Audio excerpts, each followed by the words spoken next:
Maman, ma femme a annulé ton billet. Elle dit que tu nous déranges. Ces mots-là, je les ai entendus un mardi soir de décembre 2024, à 19 heures précises. Je venais de rentrer du marché. J'avais acheté des clémentines, du pain aux noix et cette petite confiture de figues que mon fils adorait quand il était petit. Je pensais les apporter pour le réveillon. Mon téléphone a vibré sur la table de la cuisine. Le nom d'Orian s'est affiché. Mon cœur s'est serré, comme toujours quand il m'appelle. Pas de peur, juste cet amour immense, ce lien que rien ne pourra jamais défaire. Du moins, c'est ce que je croyais. Maman, sa voix était tendue, embarrassée. Je l'ai senti tout de suite. Oui, mon chéri, tout va bien? Il y a eu un silence, pas un silence ordinaire, un silence qui pèse, un silence qui annonce quelque chose qu'on ne veut pas dire. Écoute, pour Saint-Tropez, il y a eu un changement. J'ai souri malgré moi. Saint-Tropez, cette magnifique villa que j'avais trouvée après des semaines de recherche, vue sur la mer, 6 chambres, 12 personnes, toute la famille réunie pour fêter la nouvelle année ensemble. J'avais tout organisé, les vols, les transferts, les restaurants réservés pour le 31, tout payé, mon cadeau pour eux, pour nous. Un changement? Quel genre de changement? Éléonore, elle pense que... Enfin, elle trouve que... Il cherchait ses mots. Mon fils, qui a toujours su me parler de tout, cherchait ses mots. Elle trouve que tu serais peut-être plus à l'aise à la maison, que le voyage, c'est fatigant pour toi, qu'on serait nombreux et que... Orian, oui? Dis-moi la vérité. Nouveau silence, plus lourd encore. Elle a annulé ton billet. Elle dit que tu nous déranges. Voilà, c'était dit. Tu nous déranges. 3 mots, prononcés par mon fils, sur ordre de sa femme. 3 mots pour effacer 33 ans d'amour inconditionnel. 33 ans depuis que j'ai tenu Orian dans mes bras pour la première fois. 33 ans depuis que j'ai juré de toujours être là pour lui. Je me suis assise, lentement. La chaise en bois a grincé sous mon poids. Mes mains tremblaient. Pas de colère, pas encore. Juste ce vide immense qui s'ouvre dans la poitrine quand on réalise qu'on vient de perdre quelque chose qu'on croyait éternel. Maman, tu es là? Oui, je suis là. Je suis désolée. Vraiment. Mais tu sais comment elle est. Si je refuse, elle va encore... C'est bon, Oriane. C'est bon. Ma voix était calme. Trop calme. Cette fausse sérénité qu'on adopte quand on ne veut pas montrer qu'on saigne. Tu es sûre? Parce que si tu veux, on peut... Non, profitez bien. Tous les 12, passez un merveilleux réveillon. Merci, maman. Je savais que tu comprendrais. Il a raccroché, soulagé. Et moi, je suis restée là, seule, avec mes clémentines, mon pain aux noix, ma confiture de figues, et cette carte bancaire posée sur la table qui portait encore la trace du dernier paiement. Réservation Villa Azur, Saint-Tropez, 15 800 €. Tout était payé. Les billets d'avion, la villa, les voitures de location, les restaurants, les activités. J'avais même réglé une dégustation de vin pour le groupe et réservé un photographe pour immortaliser ce moment en famille. Mon cadeau, pour une famille qui venait de m'exclure. Je me suis levée, j'ai rangé les courses, j'ai bu un verre d'eau, j'ai éteint les lumières du salon et je me suis couchée, comme si de rien n'était. Mais cette nuit-là, je n'ai pas dormi, parce que dans le noir, une question tournait en boucle dans ma tête. Quand est-ce que je suis devenue celle qui dérange? Je m'appelle Garance Louvel, j'ai 61 ans. Et ce soir-là, j'ai compris qu'il existe une douleur pire que la trahison. C'est d'être effacé par ceux qu'on aime. Mais ce que mon fils ignorait, c'est que j'avais encore une carte à jouer. Une seule. Et elle allait tout changer. Cette nuit-là, je n'ai pas pleuré. J'ai juste regardé le plafond de ma chambre. Les ombres que faisait le lampadaire de la rue à travers les rideaux, ces mêmes ombres que je regardais il y a 33 ans, quand Oriane pleurait et que je le berçais pendant des heures. 33 ans. Mon Dieu, comme le temps passe vite. Je me suis levée vers 5 heures du matin. J'ai fait du café, fort, noir, et je me suis assise à la table de la cuisine avec une vieille boîte en métal que je gardais dans le placard depuis des années. Une boîte à biscuits anglais, rouge et doré, que ma mère m'avait offerte dans les années 90. À l'intérieur, il y avait des photos, des dizaines de photos. J'ai sorti la première, Orian, 3 mois, emmitouflé dans une couverture blanche que j'avais tricotée moi-même. Ces petits yeux noirs qui me fixaient avec cette intensité que seuls les nouveau-nés possèdent. Cette photo avait été prise en mars 1992, dans notre petit appartement de Marseille. 42 mètres carrés, un salon-cuisine, une chambre, une salle de bain minuscule. Son père venait de partir, pas mort, juste parti. Un matin de février, il m'avait dit qu'il n'était pas prêt pour être père, pas prêt pour cette vie. Il avait 27 ans, moi, 28. J'étais enceinte de 8 mois. Il a pris son sac, ses affaires, et il est sorti. Je ne l'ai jamais revu. Pendant des années, j'ai cherché à comprendre. Qu'est-ce que j'avais fait de mal? Qu'est-ce qui n'allait pas chez moi? Pourquoi je n'avais pas été assez bien pour qu'il reste? Mais quand Oriane est née, toutes ces questions se sont envolées. Parce que dans ses yeux, j'ai vu quelque chose que je n'avais jamais vu nulle part ailleurs. Un amour pur, inconditionnel, éternel. Du moins, c'est ce que je croyais. J'ai continué à feuilleter les photos. Oriane a 6 ans, son premier jour d'école. Pull bleu marine, cartable trop grand pour lui. Ce sourire timide qui me faisait fondre. Oriane a 10 ans, lors de notre premier vrai voyage ensemble. Une semaine en Bretagne. J'avais économisé pendant 8 mois pour payer cette semaine. Nous dormions dans une petite chambre d'hôte. Il voulait ramasser des coquillages tous les matins. Il en avait tellement rempli son sac que je devais porter la moitié dans le mien. À 14 ans, avec son premier vélo. À 17, le jour de son baccalauréat. À 21, sa remise de diplôme en école de commerce. Chaque photo, c'était un morceau de ma vie. Chaque photo, c'était un sacrifice. Parce que j'ai travaillé pour nous deux. J'ai été secrétaire dans une compagnie d'assurance pendant 26 ans. Levé à 6 heures, rentré à 19 heures. Parfois plus tard, quand il y avait des dossiers urgents. J'ai dit oui à toutes les heures supplémentaires. J'ai accepté tous les remplacements, tous les week-ends de garde. Pas par ambition, par amour. Pour qu'Oriane ne manque de rien. Pour qu'il puisse étudier où il voulait. Pour qu'il ait les mêmes chances que les autres enfants. Ceux qui avaient 2 parents. Ceux dont les mères ne recomptèrent pas les pièces de monnaie avant de passer à la caisse du supermarché. Je me souviens encore du jour où il m'a annoncé qu'il voulait faire une école de commerce à Paris. Il avait 18 ans. C'était l'été 2010. Nous étions assis sur le balcon de notre appartement. Le soleil se couchait sur les toits de Marseille. « Maman, j'ai quelque chose à te dire. » Mon cœur s'était serré. Quand un fils commence comme ça, une mère sait que c'est important. Paris a accepté mon dossier. L'ESSEC, c'est une des meilleures écoles. J'avais souri, fière, tellement fière. C'est merveilleux, mon chéri. Mais c'est cher. Les frais de scolarité, le logement, tout. Combien? Il avait baissé les yeux. Environ 12 000 € par an, juste pour l'école, sans compter le reste. 12 000 €. À l'époque, je gagnais 1 900 € par mois. Mais je n'ai pas hésité une seule seconde. On va trouver une solution. Tu vas y aller. Maman, c'est trop. Je peux travailler. Je peux... Non, tu vas étudier. C'est tout.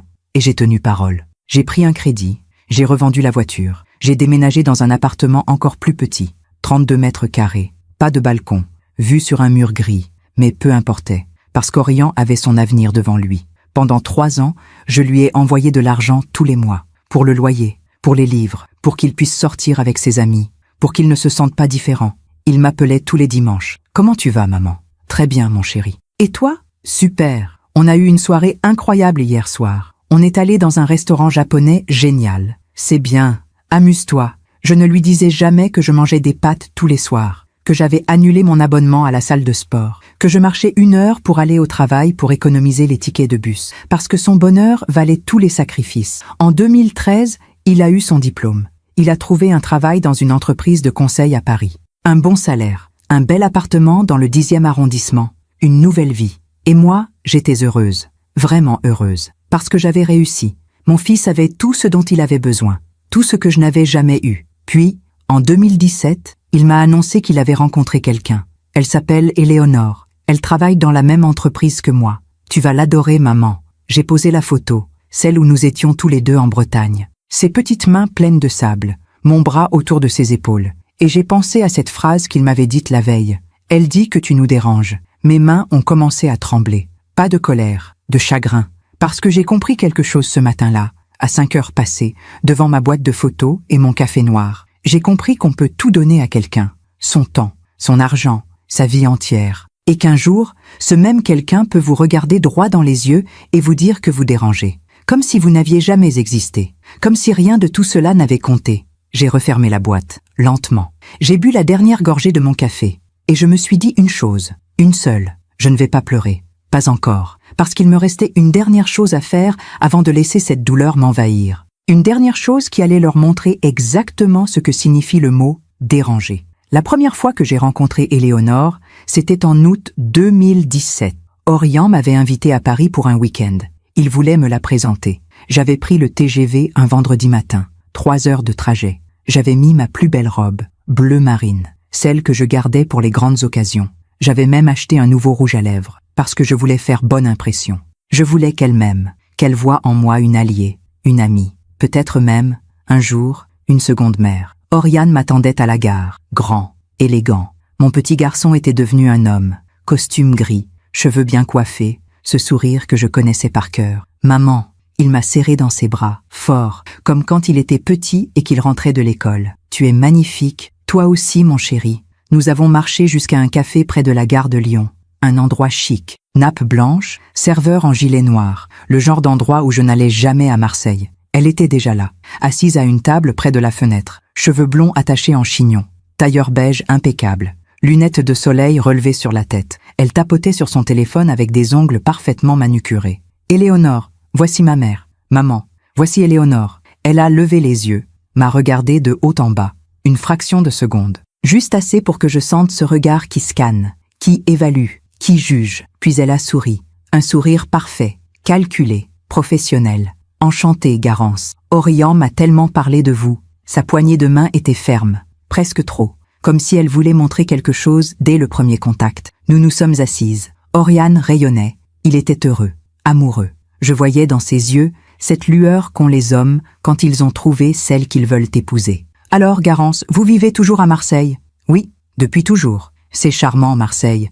Un peu bruyant peut-être, mais charmant. » Sa voix était douce, polie. Mais il y avait quelque chose dedans, quelque chose que je ne savais pas encore nommer. Du mépris, subtil, enrobé de courtoisie, mais présent. « Et vous travaillez dans quoi déjà ?» Oriane me l'a dit, mais j'ai oublié. « Je suis secrétaire, dans une compagnie d'assurance. »« Ah oui, c'est bien ça, un travail stable. » Le mot « stable » était sorti de sa bouche comme on dit « ordinaire » ou « sans intérêt ». Oriane n'a rien remarqué. Il parlait de leur rencontre, de leur premier dîner, de leur projet. Il était ailleurs, dans cette bulle que forment les amoureux. Éléonore, elle, me regardait, vraiment, comme on regarde quelqu'un qu'on étudie, qu'on analyse, qu'on classe dans une catégorie. Et vous, Éléonore, parlez-moi de vous. D'où venez-vous? Paris 16e. Mes parents ont un appartement avenue Foch. J'ai fait Sciences Po, ensuite un master en finance à Londres. J'ai travaillé 2 ans chez LVMH avant de rejoindre ma boîte actuelle. Elle disait tout cela avec une légèreté étudiée, comme si c'était banal, évident, comme si tout le monde grandissait avenue Foch et faisait Sciences Po. C'est impressionnant. Oh, vous savez, c'est assez commun dans mon milieu. Voilà, ces mots-là. Dans mon milieu. Pas notre milieu, son milieu. Un milieu dont je ne faisais visiblement pas partie. Le déjeuner a duré 2 heures. Éléonore a parlé de ses voyages. Dubaï, New York, Tokyo. Elle a parlé de restaurants étoilés, de vernissages, de soirées caritatives où elle côtoyait des gens importants. Oriane écoutait, fascinée.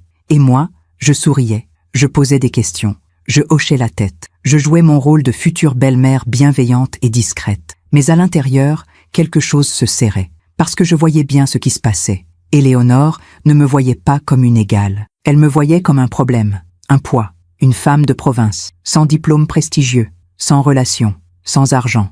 Une femme qui n'avait rien à offrir à son futur mari, sinon un amour démodé et encombrant. En fin d'après-midi, Oriane m'a raccompagnée à la gare. « Alors, elle est géniale, non ?»« Oui, mon chéri, elle est impressionnante. Je suis tellement content que vous vous soyez rencontrés. Elle était un peu nerveuse, tu sais. Elle voulait vraiment que tu l'aimes. » J'ai souri. Parce que c'était faux.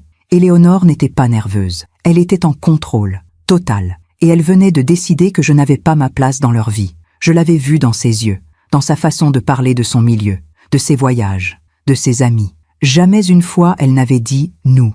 Jamais une fois elle n'avait posé de vraies questions sur moi, sur ma vie, mon histoire, ce que j'avais fait pour qu'Oriane devienne l'homme qu'il était. Pour elle, j'étais déjà transparente. Un détail à gérer, un obstacle à contourner. Le train est parti. J'ai regardé Paris disparaître derrière la vitre, les immeubles haussmanniens, les toits gris, cette ville où mon fils avait construit sa nouvelle vie. Une vie dont je sentais déjà que j'allais être progressivement exclue. Mais je me suis dit que j'exagérais, que c'était juste une première rencontre, que les choses allaient s'arranger, que l'amour d'Oriane pour moi était plus fort que tout, comme j'avais tort. Les mois suivants, j'ai vu la transformation, lente, subtile, mais implacable. Oriane m'appelait moins. Nos conversations du dimanche sont devenues des messages rapides. « Désolée maman, on a un brunch. On est invité chez les parents d'Éléonore. On part en week-end. » Toujours on, jamais je. Comme si Oriane avait cessé d'exister seul. En décembre 2017, ils se sont fiancés. Oriane m'a appelé le lendemain. « Maman, j'ai une grande nouvelle. J'ai demandé Éléonore en mariage. » Elle a dit oui, Mon cœur s'est gonflé, de joie, de fierté. C'est merveilleux, mon chéri. Je suis tellement heureuse pour toi. Merci, maman. On va organiser un grand mariage. Printemps 2019. Tu seras là, bien sûr. Évidemment. Je ne manquerai ça pour rien au monde. Mais au fond de moi, une petite voix murmurait quelque chose que je ne voulais pas entendre. Tu ne seras pas la bienvenue. Et cette petite voix avait raison. Parce que, les mois qui ont suivi, j'ai découvert ce que signifiait vraiment être toléré. Pas aimé, pas respecté, juste toléré. Comme un meuble qu'on garde par politesse, mais qu'on préférerait jeter. Mais je n'ai rien dit. Parce que je ne voulais pas perdre mon fils. Parce que je croyais encore qu'avec le temps, Éléonore finirait par me voir autrement. Comme j'étais naïve. Le mariage a eu lieu le 23 juin 2019, un samedi, au château de Vaux-le-Vicomte. Vous connaissez? Ce château magnifique, à une 50aine de kilomètres de Paris. Jardin à la française, fontaine, dorures partout, 300 invités, orchestre, traiteur gastronomique, feux d'artifice à minuit. Un mariage de conte de fées, mais pas le mien. J'ai reçu mon carton d'invitation en mars, par la poste. Pas un appel d'Orient pour m'annoncer la date. Pas un message excité pour me raconter les préparatifs. Juste une enveloppe crème, avec mon nom écrit en lettres dorées. Madame Garance Louvel, seule, pas de et invitée. J'étais veuve de personne, célibataire depuis que le père d'Orient était parti, 33 ans plus tôt. Mais ce jour-là, j'ai compris que même si j'avais eu quelqu'un, on ne lui aurait pas donné de place, parce que je n'en valais pas deux. J'ai appelé Orient le soir même. Mon chéri, j'ai reçu l'invitation. C'est magnifique. Merci maman. Éléonore a tout organisé. Elle a un goût incroyable. Je vois ça. Le château de Vaux-le-Vicomte, c'est grandiose. Oui, ses parents ont insisté. Tu sais comment ils sont? Non, je ne savais pas. Parce que je ne les avais jamais rencontrés. Et pour l'hébergement, je peux réserver un hôtel dans le coin? Ah, oui. Attends, je regarde. Éléonore a négocié des tarifs dans un hôtel pas loin. Je t'envoie le lien. Il m'a envoyé un lien. 190 € la nuit. Pour une chambre simple. J'ai réservé 2 nuits. Parce qu'il y avait un dîner de répétition le vendredi soir. 380 €. Plus le train. Plus la robe que j'allais devoir acheter. Plus le cadeau. Mais peu importait. C'était le mariage de mon fils. Le vendredi 22 juin, je suis arrivée à l'hôtel vers 16 h. Une petite chambre au 2e étage. Vue sur le parking. Mais propre. Correct. Le dîner de répétition commençait à 20 h. Au château. J'ai mis ma nouvelle robe, rose pâle. Élégante, sans être trop voyante. Des escarpins beiges. Un collier de perles que ma mère m'avait offert pour mes 30 ans. Je voulais être belle. Je voulais qu'Orient soit fier de moi. Quand je suis arrivée au château, il y avait déjà une 50aine de personnes. Des rires, des verres de champagne, une ambiance décontractée et chaleureuse. Oriane était au centre, entourée d'amis. Éléonore à ses côtés, radieuse dans une robe blanche fluide. Je me suis approchée. « Bonsoir, mon chéri. » Il s'est retourné, m'a souri. « Maman, tu es venue. Tu es venue. » Comme si c'était une surprise, comme si la mère du marié pouvait ne pas venir au dîner de répétition. Bien sûr que je suis venue. Il m'a embrassé rapidement, sur la joue. Puis il s'est tourné vers ses amis. « Les gars, je vous présente ma mère. Maman, voici Julien, Maxime, Thomas, Sophie. » Une série de prénoms, de poignées de main, de sourires polis. Puis Orient est reparti dans sa conversation.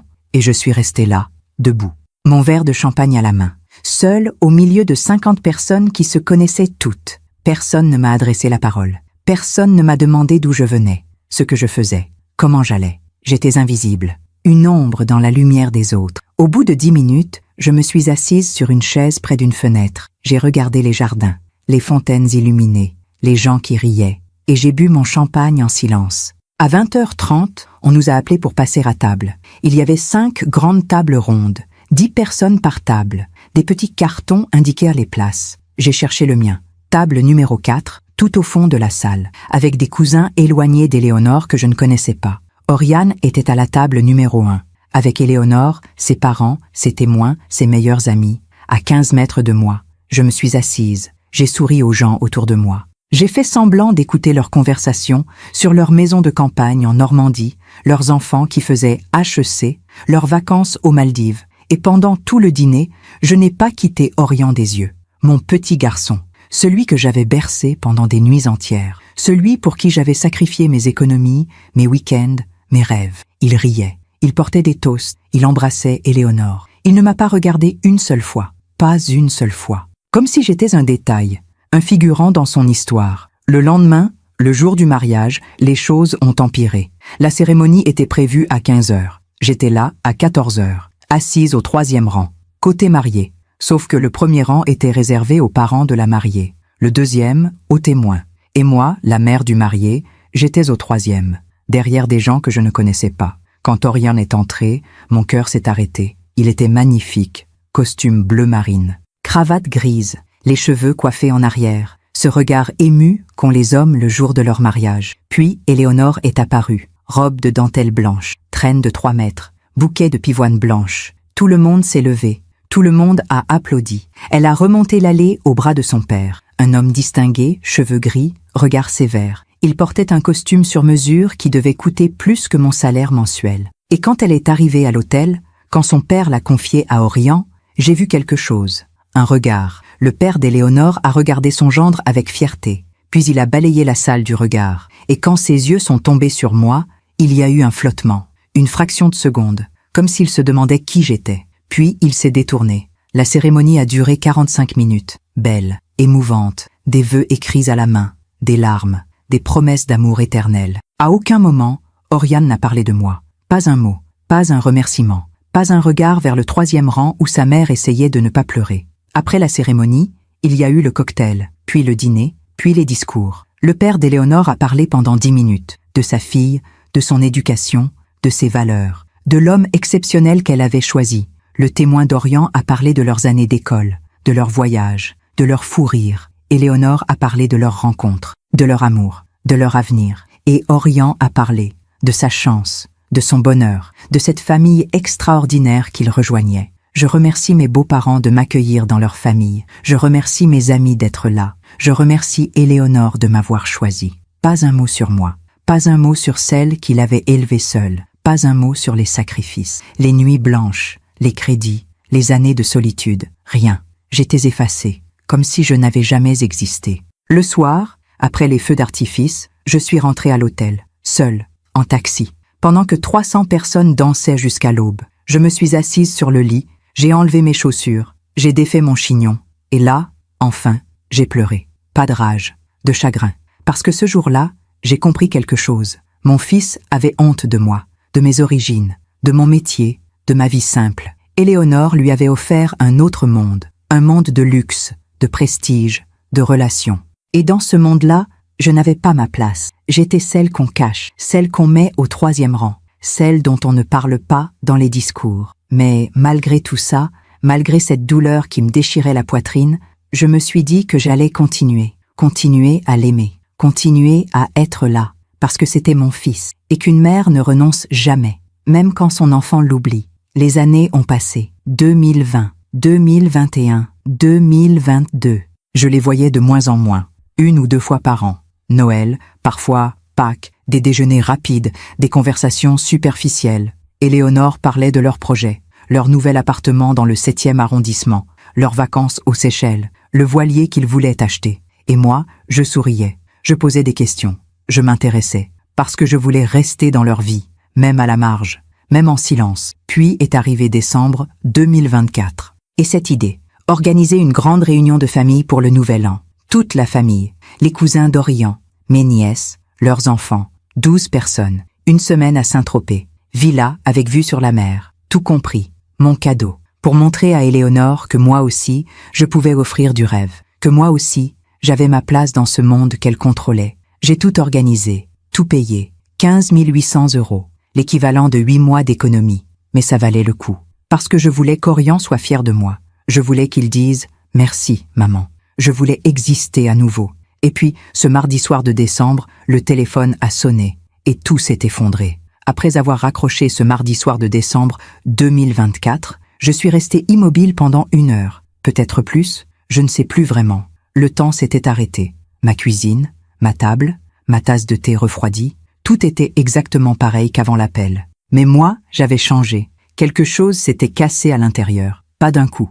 Pas comme un verre qui tombe et explose. Non, plutôt comme une fissure, fine, presque invisible, mais qui traverse tout et qui ne se réparera jamais. Maman, ma femme a annulé ton billet. Elle dit que tu nous déranges. Ces mots tournaient en boucle dans ma tête. Tu nous déranges. Pas, elle préfère que tu restes. Pas, on pense que ce serait mieux.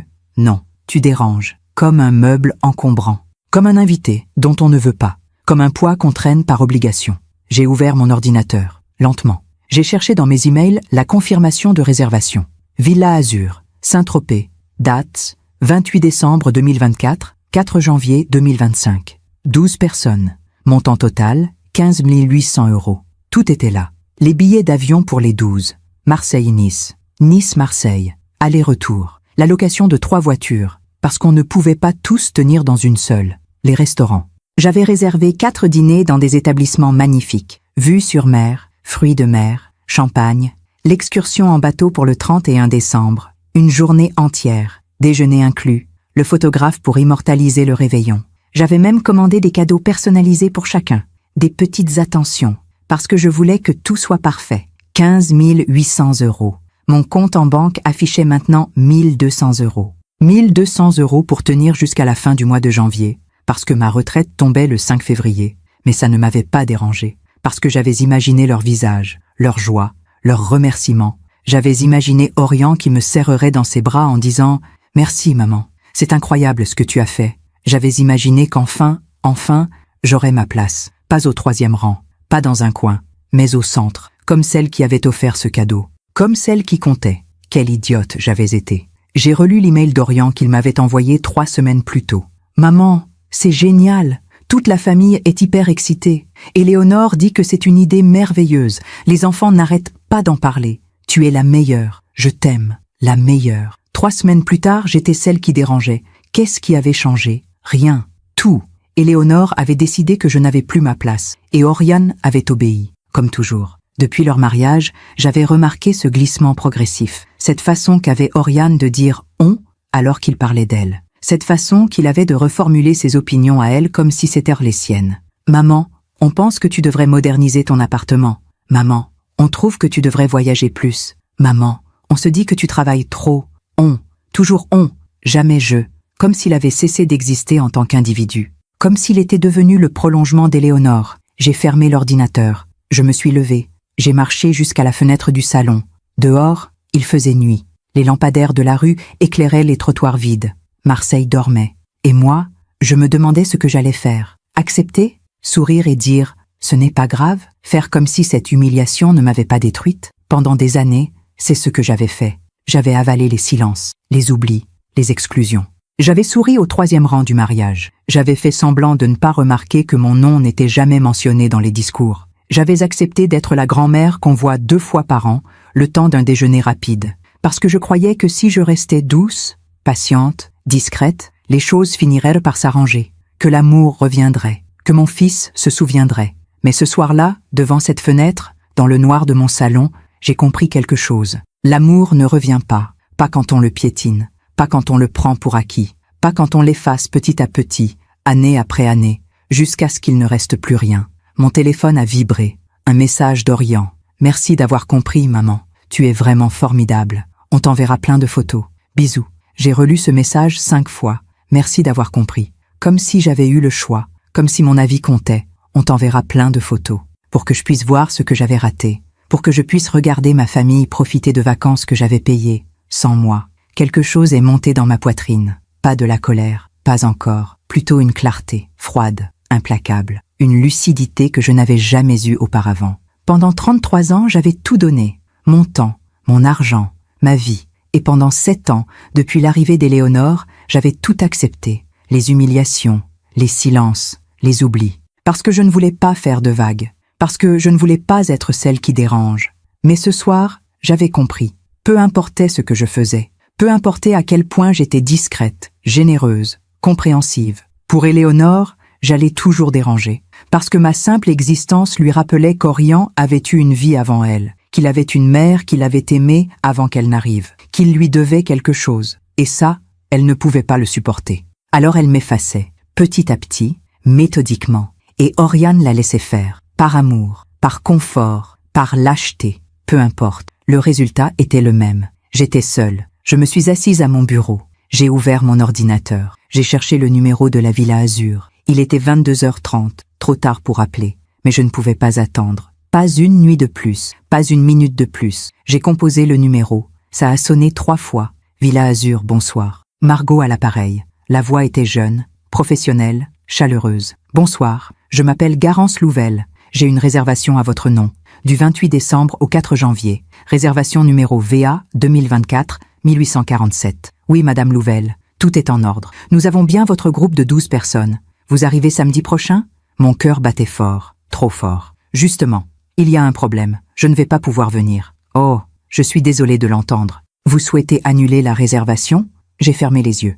1 seconde, 2, 3, et puis j'ai dit ce que je devais dire. Oui, je dois annuler. J'ai eu un malaise aujourd'hui. Je suis à l'hôpital. Les médecins me conseillent du repos complet. Je ne peux pas voyager. Ce n'était pas complètement faux. Mon cœur s'était brisé aujourd'hui. N'était-ce pas une forme de malaise? Je comprends, madame. J'espère que vous allez vous rétablir rapidement. Concernant l'annulation, vous savez que nous avons une politique stricte.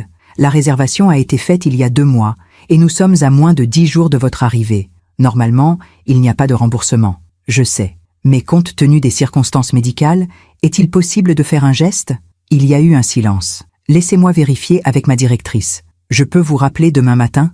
Bien sûr. Parfait. Et pour le reste du groupe, ils maintiennent leur réservation? J'ai souri. Un sourire amer. Un sourire que personne ne pouvait voir. Non. Annulez tout. Toute la réservation. Les 12 personnes. Tout. Vraiment? Vous êtes sûre? Certaine. C'était mon cadeau. Si je ne peux pas être là, ça n'a plus de sens. Je comprends. Très bien.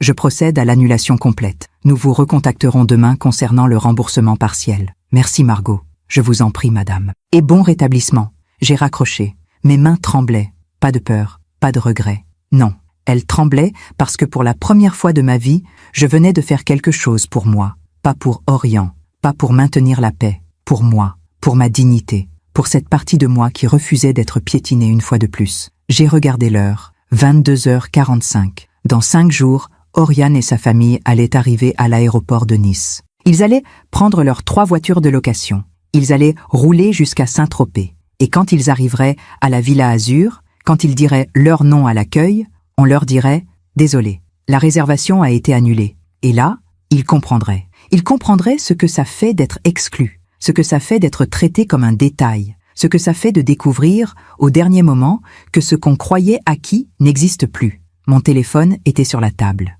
Je savais qu'il allait sonner. Bientôt, très bientôt. Mais pas tout de suite, parce qu'il ne le saurait qu'en arrivant là-bas. Et d'ici là, j'avais 5 jours de paix, 5 jours avant la tempête. Je me suis levée, j'ai éteint les lumières, je suis allée me coucher. Et pour la première fois depuis des semaines, j'ai dormi profondément. Parce que j'avais posé un acte qui allait tout changer, pour eux et pour moi. Le mercredi matin, je me suis réveillée à 6 heures, comme d'habitude. Mais ce n'était pas un matin comme les autres. Quelque chose avait changé. L'air dans ma chambre semblait plus léger, les bruits de la rue, plus lointains. Comme si j'avais traversé une frontière invisible pendant la nuit. J'ai fait du café, je me suis assise à la table de la cuisine, et j'ai attendu. L'appel de Margot. Il est arrivé à 9h15. Bonjour, Madame Louvel. C'est Margot de la Villa Azur. Bonjour. J'ai parlé avec ma directrice ce matin.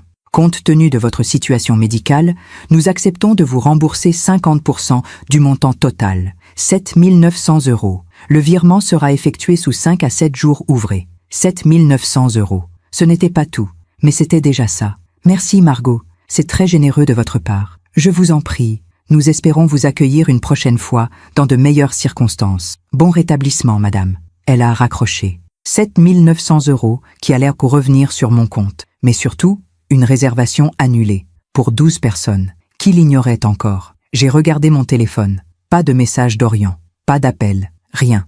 Depuis son message de la veille au soir, plus rien. Merci d'avoir compris, maman. Il était soulagé. Il avait géré le problème. Il pouvait maintenant profiter de ses vacances sans culpabilité, sans moi. Les jours suivants ont été étranges. Jeudi, vendredi, samedi. Je vivais dans une bulle, une sorte de suspension. Comme si le temps s'était arrêté entre 2 respirations. J'ai fait mes courses, j'ai lu, j'ai marché le long du vieux port, j'ai regardé les bateaux, les mouettes, les touristes qui prenaient des photos, et je n'ai pensé à rien. Enfin, si, j'ai pensé à ce qui allait se passer. Samedi, 28 décembre, 15 heures, leur vol atterrissait à Nice. 16h30, ils récupérèrent les voitures. 18 heures. Ils arrivaient à Saint-Tropez. 18h15. Ils entraient dans le hall de la Villa Azur. Bonjour, nous avons une réservation au nom de Louvel. Louvel? Laissez-moi vérifier. Non, désolé, cette réservation a été annulée. Et là, le silence, la confusion, la panique. J'imaginais leurs visages. Oriane, Éléonore, les cousins, les nièces, les enfants. 12 personnes debout dans un hall d'hôtel, avec leurs valises, leurs espoirs, leurs projets de réveillon, et rien, plus de villas, plus de vacances, plus de rêves, juste la réalité, celle que j'avais vécue mardi soir, quand on vous efface. Vendredi soir, j'ai reçu un message d'Orient. « Salut maman, on décolle demain à 13h. Trop hâte, je t'enverrai des photos. Bisous. » J'ai regardé ce message pendant longtemps. Trop hâte. Mon fils était excité.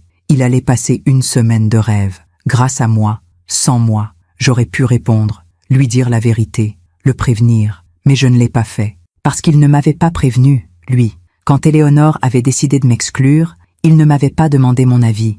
Il ne m'avait pas dit « Maman, qu'est-ce que tu en penses ?» Non, il avait obéi. Et il m'avait appelé pour m'annoncer le verdict. « Elle dit que tu nous déranges. » Alors moi aussi, j'avais pris une décision, seule, sans demander l'avis de personne. J'ai éteint mon téléphone. Samedi matin, je suis allée à la messe. Je ne suis pas particulièrement croyante. Mais ce jour-là, j'avais besoin de silence, de recueillement, d'un endroit où personne ne me poserait de questions.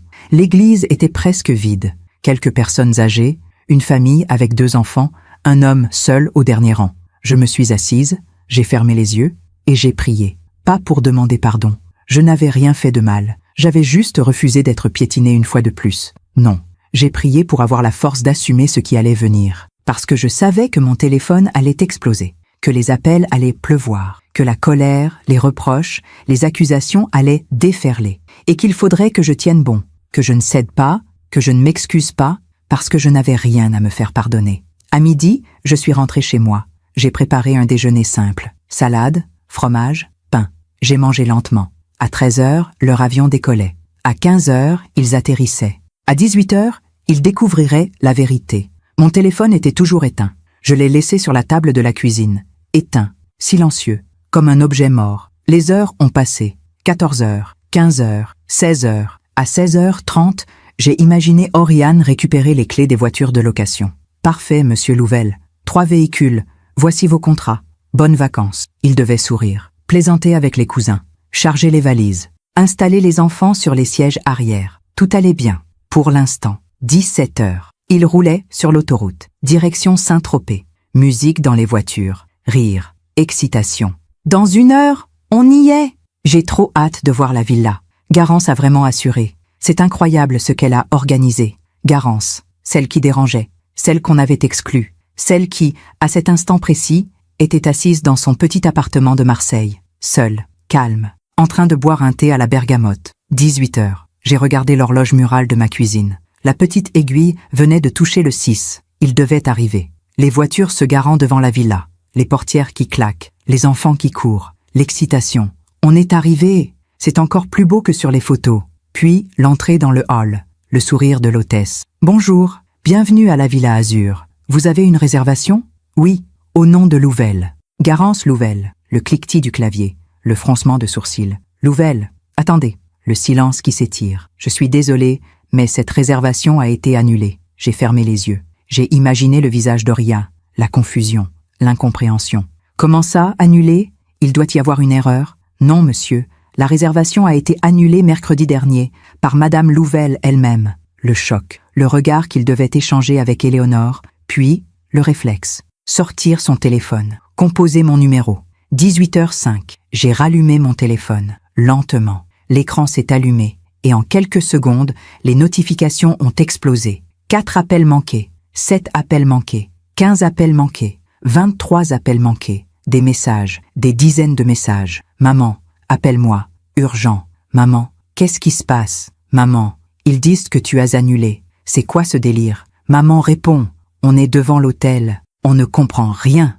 Appelle-moi. » Le téléphone s'est mis à vibrer. Orient, appel entrant. J'ai regardé l'écran. Son nom, sa photo, ce sourire que je connaissais par cœur. J'ai décroché. « Allô? Maman, enfin, qu'est-ce qui se passe? Ils disent que tu as annulé la réservation. C'est une erreur, pas vrai? » Sa voix était paniquée, tendue, presque agressive. « Ce n'est pas une erreur, Oriane. » Silence. « Quoi? J'ai annulé la réservation mercredi. J'ai eu un malaise. Je suis allée à l'hôpital. Les médecins m'ont conseillé du repos. Je ne pouvais pas venir. Mais, on pouvait venir quand même. Toi, tu restais chez toi, mais nous, Non, ma voix était calme, froide, déterminée. C'était mon cadeau, Oriane. Mon cadeau pour toute la famille, pour nous. Si je ne pouvais pas être là, ça n'avait plus de sens. Mais maman, tu te rends compte? On est 12, avec des enfants. On est là, devant l'hôtel, et on n'a nulle part où aller. C'est la semaine du Nouvel An. Tout est complet, partout. Je suis désolée. Désolée? Tu es désolée? Tu te fous de moi? Sa voix tremblait. De colère, de panique. Tu ne peux pas faire ça, tu ne peux pas... Attends, tu as eu un malaise quand? Mardi soir. Mardi soir. Mardi, c'est le soir où je t'ai appelé? Oui. Nouveau silence. Plus lourd, plus long. Maman, tu n'as pas eu de malaise, c'est ça? J'ai fermé les yeux. Non. Alors pourquoi tu as fait ça? Ma voix s'est brisée. Juste un peu. Juste assez pour qu'il entende. Parce que tu m'as dit que je dérangeais. Silence absolu. Parce que ta femme a décidé que je n'avais pas ma place dans cette famille. Et que toi, tu as accepté. Parce que pendant 7 ans, j'ai tout accepté. Les humiliations, les silences, les exclusions. Mais là, c'était trop. Maman, j'ai payé cette villa Orient. J'ai payé les billets, les voitures, les restaurants, tout. 15 800 €. L'équivalent de 8 mois d'économie. Pour qu'on soit ensemble. Pour qu'on vive un moment en famille. Et ta femme a décidé que je n'avais pas le droit d'y être. Alors j'ai décidé que personne n'y serait. Mais c'est insensé. Tu ne peux pas... Il y a des enfants, maman. Tu penses aux enfants. Est-ce que toi, tu as pensé à moi? Ma voix était montée, pour la première fois. Est-ce que tu as pensé à ce que ça me faisait? Est-ce que tu as pensé une seule seconde à ce que je ressentais quand tu m'as annoncé que j'étais exclue de mes propres vacances? Non, tu n'as pas pensé. Parce que pour toi, j'étais juste un détail à gérer. Un problème à régler. Alors je l'ai réglé. Maman, s'il te plaît, on peut encore... Non, c'est fini, Orient. Qu'est-ce que tu veux dire? Je veux dire que je ne serai plus celle qui se tait, celle qui accepte tout, celle qui sourit pendant qu'on la piétine. Et j'ai raccroché. Mon téléphone a recommencé à vibrer immédiatement, mais je ne décrochais pas. Les appels se sont enchaînés. 47 fois. 47 appels en 2 heures. Des messages, des dizaines. Certains paniqués, d'autres furieux. Maman, on ne trouve rien. Tout est complet. Les enfants pleurent. Comment tu peux nous faire ça? Tu es cruelle. Je ne te reconnais plus. J'ai lu chaque message, sans répondre. Et quelque part, dans ma poitrine, quelque chose s'est ouvert. Pas de la joie, pas de la vengeance, juste une forme de libération. Parce que pour la première fois de ma vie, j'avais dit non. Et le monde n'avait pas explosé. Il avait juste vacillé, comme il devait vaciller. Après avoir raccroché, je suis restée assise dans ma cuisine pendant 1 heure. Mon téléphone continuait de vibrer sur la table, comme un cœur qui bat, régulier, insistant, désespéré. Mais je ne le touchais pas. Je regardais juste les notifications s'accumuler. Appel, message, appel, Oriane, cousin Marc, Oriane, nièce Sophie, Oriane, 47 appels, j'ai compté. 47 fois où mon fils a essayé de me joindre en 2 heures. 47 fois où il avait besoin de moi. Étrange, non? Quand je dérangeais, il ne m'appelait jamais. Mais maintenant que j'avais pris une décision pour moi, j'étais devenue urgente, indispensable, nécessaire. La nuit est tombée sur Marseille. J'ai allumé une lampe dans le salon. Je me suis préparé un potage. Carottes, pommes de terre, rien d'extraordinaire. J'ai mangé lentement, en silence. Le téléphone avait fini par se taire, vers 20h30, comme si de l'autre côté, ils avaient abandonné. Ou peut-être qu'ils avaient retrouvé une solution. Un hôtel, un gîte, n'importe quoi. Marseille-Saint-Tropez, ce n'est pas la fin du monde. Il y a toujours des solutions quand on cherche vraiment. Mais ce n'était pas mon problème, plus maintenant. J'ai fait la vaisselle, j'ai rangé la cuisine, j'ai regardé par la fenêtre les lumières de la ville.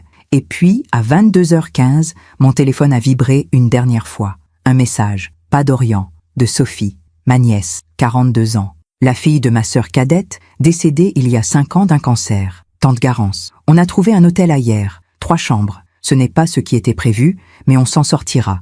Les enfants sont fatigués. On essaie de sauver ce qu'on peut de cette semaine. Je ne comprends pas ce qui s'est passé. Mais j'espère que tu vas bien. Je t'embrasse. J'ai relu ce message 3 fois. Sophie, cette petite fille que j'avais gardée pendant des années quand ma sœur travaillait. Cette adolescente à qui j'avais expliqué les mathématiques autour de ma table de cuisine. Cette jeune femme que j'avais soutenue quand sa mère était tombée malade. Elle ne me jugeait pas. Elle s'inquiétait pour moi. Quelque chose s'est serré dans ma poitrine. Pas de regret. Juste une tendresse. Une douceur pour cette nièce qui, même dans le chaos, pensait encore à moi. J'ai tapé une réponse. Ma chérie, Je suis désolé pour le désordre. Je vais bien. Profite de cette semaine avec les tiens. Je t'aime. Simple, sobre, vrai. Puis j'ai éteint mon téléphone. Définitivement. Cette nuit-là, j'ai dormi d'un sommeil profond. Sans rêve, sans cauchemar. Comme si mon corps avait enfin compris qu'il pouvait se reposer. Le dimanche matin, je me suis réveillé tard. 9 heures. Ce qui ne m'était pas arrivé depuis des années. J'ai ouvert les volets. Le soleil de décembre entrait dans ma chambre. Doux, pâle, mais présent. J'ai fait du café, j'ai mis de la musique, du Debussy, clair de lune. Et je me suis assise sur mon canapé, avec un livre que je n'avais jamais pris le temps de lire. Pendant 3 jours, je n'ai pas rallumé mon téléphone. Dimanche, lundi, mardi, 3 jours de silence. 3 jours sans culpabilité, sans appel, sans reproche. 3 jours où j'ai été juste moi. Garance, pas la mère d'Orient, pas la belle-mère indésirable, pas celle qui dérange. Juste moi. J'ai marché le long du vieux port. J'ai bu des cafés en terrasse, j'ai lu, j'ai regardé les gens, les touristes, les familles. J'ai observé une petite fille qui donnait du pain aux pigeons, un vieil homme qui nourrissait les mouettes, un couple qui s'embrassait près du Fort Saint-Jean. La vie continuait, avec ou sans moi, avec ou sans Orient, et c'était libérateur. Le mardi soir, 31 décembre, j'ai rallumé mon téléphone, juste pour voir. 132 messages, 58 appels manqués. J'ai parcouru les messages, rapidement, sans vraiment lire. Orient, Éléonore, cousin Marc, nièce Sophie, oncle Robert. Certains messages étaient tendres, d'autres furieux, d'autres encore confus. Mais il y en avait un qui se détachait, envoyé lundi soir, 23h42. Orient, maman, je ne sais plus quoi dire, je ne sais plus quoi penser. Éléonore est furieuse, les cousins aussi. Ils disent que tu es égoïste, que tu as gâché les vacances de tout le monde, que tu aurais dû nous prévenir avant qu'on parte. Je ne sais pas quoi leur répondre. Parce que je commence à comprendre, je commence à voir ce que j'ai fait, ce qu'on t'a fait. Mais c'est trop tard maintenant. Le mal est fait, de tous les côtés. J'espère que tu es heureuse, que ça en valait la peine. Parce que moi, je ne sais plus où j'en suis. J'ai relu ce message 5 fois. Je commence à comprendre ces mots-là. Enfin, après 7 ans, après des centaines d'humiliations silencieuses, il commençait à comprendre. Mais il avait raison sur un point. C'était trop tard. Pas pour se parler, pas pour se pardonner. Mais trop tard pour revenir en arrière, parce que quelque chose s'était cassé, quelque chose qui ne se répare pas. La confiance, l'innocence, cette croyance naïve qu'on a quand on est parent, que l'amour qu'on donne reviendra toujours. J'ai tapé une réponse, lentement, en pesant chaque mot. Mon chéri, je ne suis ni heureuse ni malheureuse, je suis juste en paix, pour la première fois depuis longtemps. Tu me dis que tu commences à comprendre. C'est déjà beaucoup. Mais comprendre ne suffit pas. Il faut agir, il faut choisir. Entre ce qui est confortable et ce qui est juste, entre plaire et respecter. Tu as 33 ans, Oriane. Tu n'es plus un enfant. Et moi, je ne suis plus celle qui accepte tout pour ne pas te perdre, parce que j'ai compris quelque chose. Si je dois me perdre moi-même pour te garder, alors je t'ai déjà perdu. Je t'aime, je t'aimerai toujours, mais je ne serai plus jamais celle qui dérange. Bonne année, mon fils. J'ai appuyé sur « Envoyer » et j'ai éteint le téléphone. La soirée du 31 décembre, je l'ai passée seule. Mais pas dans la tristesse. J'ai préparé un repas simple. Saumon, légumes rôtis, une coupe de champagne que j'avais achetée pour l'occasion. À minuit, j'ai ouvert la fenêtre de mon salon. Dehors, Marseille explosait. Feux d'artifice, cris de joie, klaxons. La ville entière célébrait l'arrivée de 2025. Et moi, debout à ma fenêtre, j'ai levé mon verre. Pas pour l'année qui venait, mais pour celle qui se terminait. Pour tout ce qu'elle m'avait appris. Pour cette douleur qui m'avait enfin réveillée. Pour ce courage que j'avais trouvé dans le silence d'un mardi soir de décembre. À toi, Garance, à ta dignité, à ton avenir. J'ai bu, lentement. Et dans le ciel de Marseille, entre 2 explosions de lumière, j'ai pensé à eux, à Orient, à Éléonore, aux cousins, aux enfants. Quelque part, dans un hôtel ailleurs, ils célébraient aussi. Ou peut-être pas. Peut-être qu'ils étaient silencieux. Peut-être qu'ils pensaient à moi, à ce qu'ils avaient en perdu. Pas une villa, pas des vacances de luxe, mais quelque chose de plus profond. La certitude, cette certitude qu'on a quand on sait qu'il y a quelqu'un quelque part qui nous aime inconditionnellement, qui pardonne tout, qui accepte tout, qui sera toujours là. Cette certitude-là, je venais de la leur retirer. Et ils allèrent devoir apprendre à vivre sans. Comme j'avais appris, moi, à vivre sans eux. Le 1er janvier, je me suis réveillée avec une étrange sensation. Pas de joie, pas de tristesse, juste une forme de calme, de clarté, comme après une tempête, quand les nuages se dispersent et que le ciel redevient bleu. J'ai rallumé mon téléphone. Un seul message. Sophie. Bonne année, tante Garance. J'espère qu'elle t'apportera tout ce que tu mérites. Je t'embrasse fort. On rentre demain. J'aimerais te voir, quand tu veux, si tu veux.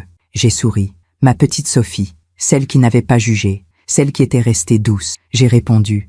Bonne année, ma chérie. Avec joie. Appelle-moi quand tu es rentrée. Puis j'ai regardé les autres messages. Rien d'Orient depuis mon dernier envoi. Rien d'Éléonore. Rien des cousins. Le silence. Ce silence que je connaissais si bien. Celui qu'on m'avait imposé pendant des années. Celui qui disait « Tu n'existes pas vraiment ». Mais cette fois, c'était différent. Parce que ce silence, je l'avais choisi. Et dans ce choix, il y avait une dignité nouvelle. Une force que je ne me connaissais pas. Les jours suivants ont été étranges. Un mélange de paix et de douleur. De liberté et de perte. Parce que même quand on pose un acte juste, ça ne veut pas dire qu'on ne souffre pas. Je pensais à Oriane. À ce petit garçon que j'avais élevé seul. À ses premiers pas. Ses premiers mots. Ses premiers chagrins. Je pensais à toutes ces années où il avait été mon monde entier, et je me demandais comment on en était arrivé là, comment l'amour s'était transformé en distance, comment la proximité était devenue absence, mais je savais aussi que ce n'était pas de ma faute, pas entièrement. J'avais fait ce que je pouvais,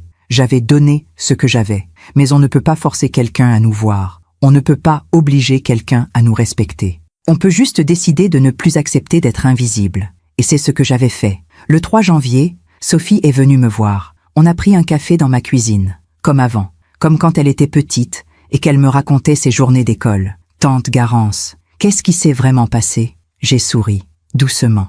Ta question est large, ma chérie. Je veux dire, Orient nous a dit que tu avais eu un malaise. Mais ensuite, Éléonore a dit autre chose. Elle a dit que tu avais tout annulé par méchanceté. Par méchanceté? Ces mots, pas les miens. J'ai respiré profondément. Je n'ai pas eu de malaise, Sophie. Pas physique, en tout cas, mais quelque chose s'est cassé, quelque chose que je portais depuis longtemps. À cause d'Orient, à cause d'Orient, à cause d'Éléonore, à cause de moi aussi peut-être, parce que j'ai accepté trop de choses, pendant trop longtemps. Sophie a hoché la tête, elle avait les larmes aux yeux. Je suis désolée, tante Garance, pour tout, pour ne pas avoir vu, pour ne pas avoir dit quelque chose. Tu n'as rien à te reprocher, ma chérie. Tu as ta vie, tes enfants, tu ne peux pas être partout, mais tu as toujours été là pour moi, toujours, et Chut, c'est bon, tu es là maintenant. C'est ce qui compte. On a pleuré ensemble, doucement, sans drame. Juste 2 femmes qui s'aimaient et qui se comprenaient. Avant de partir, Sophie m'a serré dans ses bras. Qu'est-ce que tu vas faire maintenant?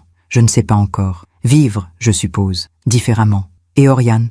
J'ai haussé les épaules. C'est à lui de décider. S'il veut me voir, me parler, changer, je serai là. Mais je ne courrai plus derrière lui. Il t'aime, tu sais, à sa manière. Je sais. Mais parfois, l'amour ne suffit pas. Il faut aussi du respect, de la considération, de la présence. Sophie est partie, et je suis restée seule. Mais cette solitude-là était différente. Elle n'était plus subie, elle était choisie. Et dans ce choix, il y avait une forme de paix. Une paix fragile, mais réelle. Les semaines qui ont suivi le nouvel an ont été étranges, comme vivre dans un entre-deux, entre l'avant et l'après, entre la douleur et la guérison, entre l'attente et l'acceptation.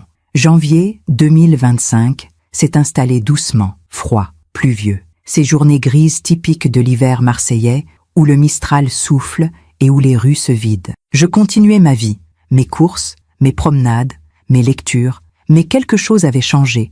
Je ne me sentais plus en attente d'un appel, d'un message, d'une excuse. J'avais fermé cette porte, pas par colère, par nécessité, parce que j'avais compris qu'on ne peut pas mendier l'amour. On ne peut pas supplier quelqu'un de nous voir. Soit il nous voit, soit il ne nous voit pas. Et si quelqu'un choisit de ne pas vous voir, aucune supplication ne changera ça. Le 7 janvier, j'ai reçu un appel. Pas d'Orient, de Margot, de la Villa Azur. Bonjour Madame Louvel. Je vous appelle pour vous confirmer que le remboursement a bien été effectué. 7 900 €. Vous devriez voir le montant sur votre compte d'ici 2 jours ouvrés. Merci Margot. Je vous en prie. Et j'espère que vous allez mieux. Votre santé? J'ai souri. Même si elle ne pouvait pas me voir. Je vais beaucoup mieux. Merci. Tant mieux. N'hésitez pas si vous souhaitez réserver à nouveau.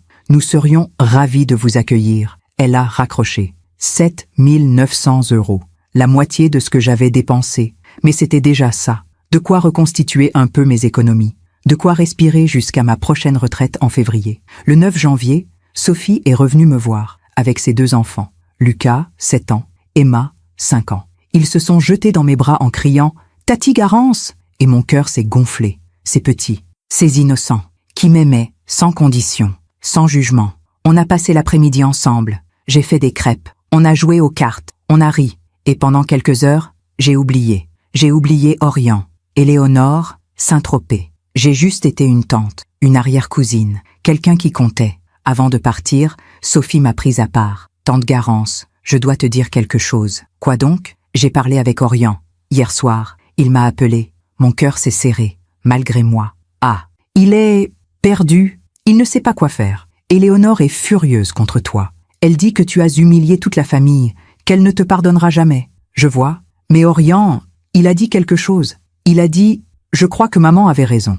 Je crois qu'on l'a traitée comme si elle n'existait pas. » Il l'a dit, Tati, devant moi. Quelque chose s'est tordu dans ma poitrine. Pas de joie, pas de victoire, juste une tristesse profonde. Et qu'est-ce que tu lui as répondu? Je lui ai dit qu'il devait te le dire à toi, pas à moi, que ça ne servait à rien de le dire dans mon dos si tu ne l'entendais jamais. Et qu'est-ce qu'il a dit? Qu'il avait peur, peur que tu ne lui pardonnes pas, peur que ce soit trop tard. J'ai regardé par la fenêtre. Les enfants jouaient dans la cour de l'immeuble. Leur rire montait jusqu'à mon appartement. C'est à lui de décider, Sophie. S'il veut me parler, il sait où me trouver. Mais je ne ferai plus le premier pas, plus jamais. Sophie a hoché la tête. Elle comprenait. Les jours ont continué à défiler. 10 janvier, 15 janvier, 20 janvier. Pas de nouvelles d'Orient, mais d'autres nouvelles sont arrivées. Par Sophie, par des cousins, par ce réseau invisible de la famille qui murmure et transmet. Apparemment, le séjour à hier ne s'était pas bien passé. L'hôtel était petit, bruyant. Les chambres sentaient l'humidité. Les enfants avaient été déçus. Ils avaient vu les photos de la villa Azur sur Internet. Ils avaient imaginé la piscine, les jardins, la vue sur la mer. À la place, ils avaient eu 3 chambres exiguës et un petit déjeuner continental médiocre. Le réveillon avait été tendu. Éléonore n'arrêtait pas de se plaindre, de dire que c'était inadmissible, que j'avais gâché leurs vacances, que j'étais une femme égoïste et manipulatrice. Orient ne disait rien. Il acquiesçait, mollement, comme d'habitude. Mais dans son silence, il y avait quelque chose de nouveau, un malaise, une gêne, parce qu'au fond de lui, il savait. Il savait que c'était lui qui avait tout déclenché. Lui qui m'avait appelé ce mardi soir pour me dire que je dérangeais. Lui qui avait validé l'exclusion.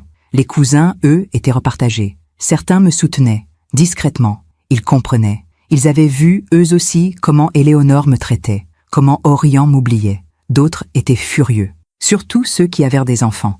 Ils disaient que j'avais exagéré, que j'aurais pu les prévenir avant qu'ils partent, que c'était cruel. Mais moi, je restais calme. Parce que je savais une chose, la cruauté n'est pas dans un geste ponctuel. La cruauté, c'est l'accumulation. C'est 7 ans d'humiliation silencieuse. C'est être mise au 3e rang du mariage de son fils. C'est être oublié dans les discours. C'est être toléré, jamais aimé. C'est entendre son fils dire « tu déranges » après avoir tout donné. Ça, c'est la vraie cruauté. Moi, j'avais juste posé une limite. Et si ça leur semblait cruel, c'est parce qu'ils n'avaient jamais connu de limite avec moi. Parce que j'avais toujours dit oui, toujours pardonné, toujours accepté. Et quand quelqu'un qui dit toujours oui dit enfin non, ça fait l'effet d'une explosion. Le 25 janvier, quelque chose s'est produit. J'étais au marché. Je cherchais des tomates, des belles, bien rouges. Mon téléphone a vibré. Un message. Orient. Mon cœur s'est arrêté. Juste une seconde. J'ai ouvert le message. Maman, est-ce qu'on peut se voir? S'il te plaît, j'ai besoin de te parler. Seul, sans Éléonore, juste toi et moi, comme avant, comme avant. Ces mots-là, ils m'ont transpercé, parce qu'il n'y avait plus d'avant. L'avant était mort le soir où il m'avait dit que je dérangeais. Mais malgré tout, malgré la douleur, malgré la distance, c'était mon fils, mon petit garçon, celui que j'avais bercé, nourri, élevé. J'ai tapé une réponse. D'accord, quand? La réponse est arrivée immédiatement. Demain, je prends le TGV, je serai à Marseille à 14h. On peut se retrouver au Vieux-Port? D'accord, à 14h30, au café de la Caravelle. Merci maman, merci. J'ai éteint le téléphone. Mes mains tremblaient. Pas de joie, pas d'excitation, juste une appréhension. Parce que je ne savais pas ce qu'il allait me dire. Parce que j'avais peur qu'il vienne juste pour me faire des reproches. Ou pire, pour me demander de m'excuser. Cette nuit-là, je n'ai presque pas dormi. J'ai tourné dans mon lit. J'ai regardé le plafond. J'ai imaginé 100 scénarios différents.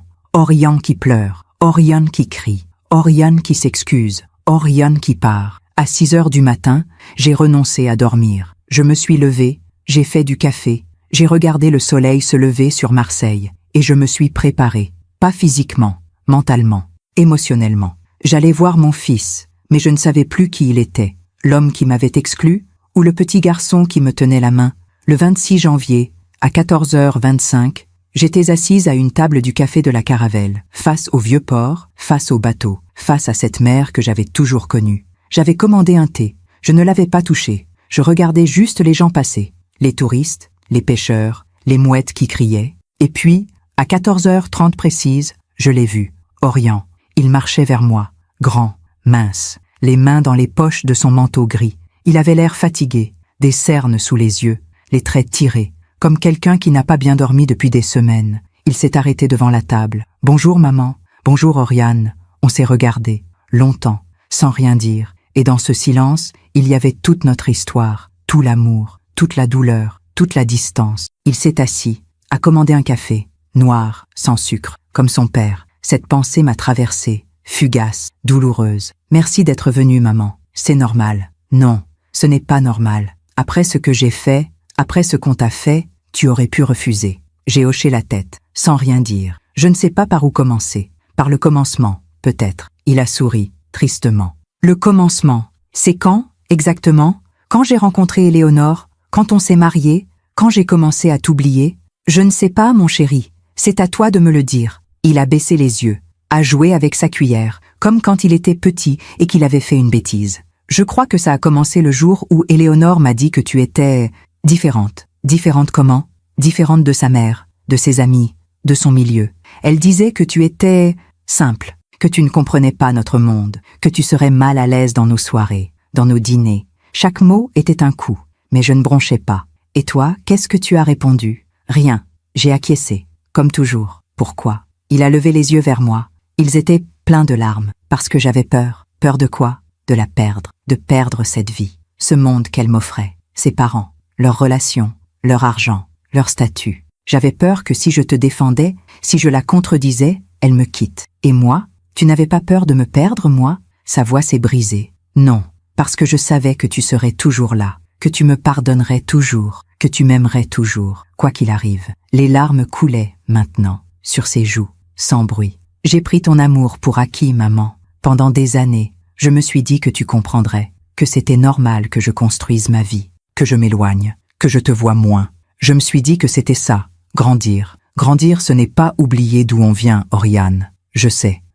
maintenant. Il a sorti un mouchoir, s'est essuyé les yeux. Quand tu as annulé la villa, quand on s'est retrouvés devant cet hôtel, j'ai vu leur visage, Éléonore, les cousins. Tout le monde me regardait comme si c'était de ma faute. Et c'était de ma faute, parce que c'est moi qui t'ai exclu. C'est moi qui t'ai dit que tu dérangeais. C'est Éléonore qui l'a dit. Non, maman, c'est moi qui l'ai répété. C'est moi qui l'ai validé. C'est moi qui ai choisi de te blesser plutôt que de la contrarier. Il pleurait maintenant, vraiment, comme un enfant. Je suis désolée, maman, tellement désolée, pour tout, pour le mariage, pour les silences, pour les oublis, pour te traiter comme si tu n'existais pas. Je suis désolée. J'ai regardé mon fils, cet homme de 33 ans qui pleurait comme un petit garçon.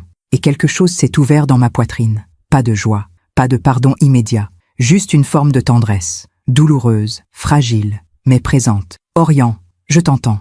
Je vois que tu souffres, mais des excuses ne suffisent pas. Il a relevé la tête. Je sais. Qu'est-ce que je peux faire? Dis-moi. N'importe quoi. Je ferai n'importe quoi pour réparer. Tu ne peux pas réparer, mon chéri. Certaines choses ne se réparent pas. Elles se transforment. Mais pour ça, il faut du temps. Et il faut des actes, pas juste des mots. Quels actes? Ça, c'est à toi de le découvrir. On est resté silencieux. Longtemps. Les mouettes criaient. Les bateaux tanguaient. La vie continuait autour de nous. Et Éléonore, tu lui as dit que tu venais me voir? Il a secoué la tête. Non, elle est à Paris. Elle ne sait pas que je suis ici. Elle va être furieuse. Oui, mais je m'en fiche. Pour la première fois depuis 7 ans, je m'en fiche. J'ai posé ma main sur la sienne. Mon chéri, je t'aime. Je t'aimerai toujours. Mais je ne serai plus jamais celle qu'on oublie. Celle qu'on met de côté. Celle qui accepte tout. Si tu veux qu'on reconstruise quelque chose, il faut que tu comprennes ça. Je comprends, maman. Je te le promets. Les promesses sont faciles. C'est les tenir qui est difficile. Je sais. Mais je vais essayer. Je te le jure. On a fini nos boissons. Froidies. Presque intactes. Et puis Orion est parti. Seul. Vers la gare. Vers Paris. Vers sa vie. Mais avant de partir, il s'est retourné. Maman? Oui? Merci. Merci d'avoir dit non.